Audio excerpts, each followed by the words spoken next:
আমাদের রাজ্যে কয়েকদিন পরেই মাধ্যমিক পরীক্ষা শুরু হতে চলেছে। আজকে আমি মাধ্যমিক পরীক্ষায় ইংলিশ সাবজেক্টে কিভাবে তোমরা পাস করবে সেই নিয়ে আলোচনা করব। কিভাবে একটা স্টুডেন্ট 50 প্লাস নাম্বার পাবে সেই নিয়ে আলোচনা করব।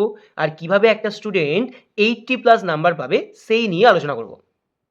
তোমরা প্রত্যেকেই জানো যে মাধ্যমিকে প্রতিটা বিষয়ে 90 নাম্বারের লেখা পরীক্ষা হয়। তাহলে ইংলিশেও 90 নাম্বারের লেখা পরীক্ষা হবে। সেই 90 নাম্বারের মধ্যে তোমাদেরকে লেখা পরীক্ষায় 15 নাম্বার পেতে হবে।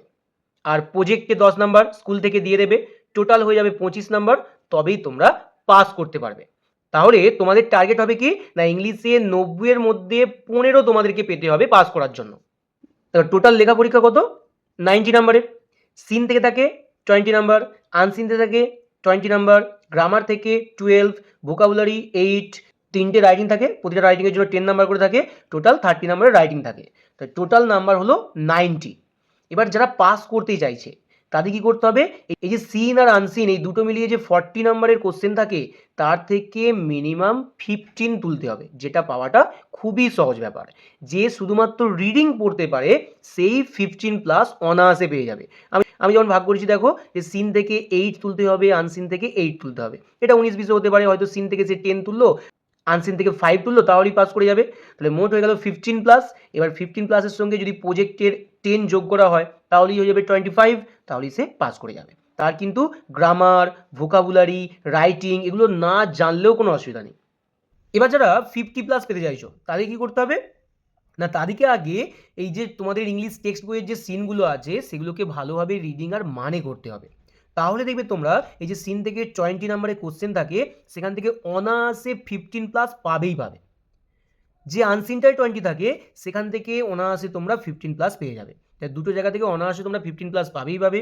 তারপর গ্রামার, যারা রিডিং মানে করতে পারো তারা কিন্তু এই যে 12 নাম্বারের গ্রামার থাকে সেখানে অনেক কিছু কিছু গ্রামার খুব সহজ থাকে, যেমন ফেজাল ভার্ব কয়েকটা মুখস্থ করলেই হয়ে যাবে, ভয়েস চেঞ্জ পারবে প্রত্যেকে, আর্টিকেল প্রিপোজিশন পারবে, প্রপার ফর্ম অফ ভার্বসগুলো করতে পারবে। যা কিছু গ্রামার আছে তার মধ্যে দেখবে 12 থেকে মিনিমাম 5 প্লাস পাবেই পাবে যারা রিডিং আর মানেটা করতে পারো। ভোকাবুলারি, আমি ভোকাবুলারি তাদের পুরো বাদ দিয়ে দিয়েছি, যদি ভোকাবুলারি হয়তো সে নাও করতে পারে। রাইটিং, রাইটিংয়ে যে 30 নম্বরের রাইটিং থাকে, তিনটে রাইটিং থাকে, তিনটে রাইটিংয়ের মধ্যে যে কোনো একটা রাইটিং খুব সহজ থাকে, হয় বায়োগ্রাফি দিয়ে দেবে, নাহলে স্টোরি দিয়ে দেবে, নাহলে প্রসেসিং দিয়ে দেবে। এই রাইটিংগুলো লেখা কিন্তু খুব সহজ, সেখান থেকে অনায়াসে একটা অ্যাভারেজ স্টুডেন্টও 7 প্লাস পাবেই পাবে। টোটাল করে দেখবে যে 40 প্লাস নাম্বার হয়ে গেছে। সেটা কোথায় না, 90-র মধ্যে লেখা পরীক্ষায় 40 প্লাস নাম্বার হয়ে যাবে। এবার তার সঙ্গে 10 প্রজেক্টের নাম্বার, তাহলেই হয়ে যাবে 50 প্লাস নাম্বার। এবার যারা 80 প্লাস পেতে চাইছো তাদের কি না, 80 প্লাস হচ্ছে যে সমস্ত ছেলেরা রিডিং মানে খুব ভালোভাবে করতে পারে, গ্রামারগুলোও মোটামুটি করতে পারে, তাদের ক্ষেত্রে 80 প্লাস পাওয়াটা খুবই সহজ ব্যাপার। যারা 80 প্লাস টার্গেট রাখছো তাদেরকে কিন্তু সিন আর আনসিনগুলোকে প্রচুর পরিমাণে টেস্ট পেপার নানা রকম বইগুলোকে ভালোভাবে প্র্যাকটিস করতে হবে। তাহলেই দেখবে তোমরা পরীক্ষার সময় গিয়ে সিনে মিনিমাম 18 প্লাস পাবেই, আনসিনেও 18 প্লাস পেয়ে যাবে। গ্রামারের ক্ষেত্রে তারা দেখবে প্রচুর প্র্যাকটিস করার পর 10 প্লাস পাবেই পাবে। ভোকাবুলারিতে যে 4টে সিনোনিম ওয়ার্ড থাকে যেটা আনসিন থেকে খুঁজে নিয়ে লিখতে হয়, সেখানে 4টে ঠিক না করতে পারলেও দুটো অবশ্যই ঠিক করতে পারবে, সেখানে তোমরা 4 ধরে নাও। তারপর রাইটিং, এরপর রাইটিংয়ে যে 30 নাম্বার থাকে এখানে তোমরা কি করবে না, এখানে নানা রকম বই ফলো করবে, টেস্ট পেপার ফলো করবে, সেখানে যে রাইটিংগুলো দেওয়া রয়েছে বারবার প্র্যাকটিস করবে। তাহলেই দেখবে যে 3টে রাইটিং পড়বে আশা করি তোমরা সেই 3টে রাইটিং থেকে কম করে হলেও 20 প্লাস অবশ্যই পাবে।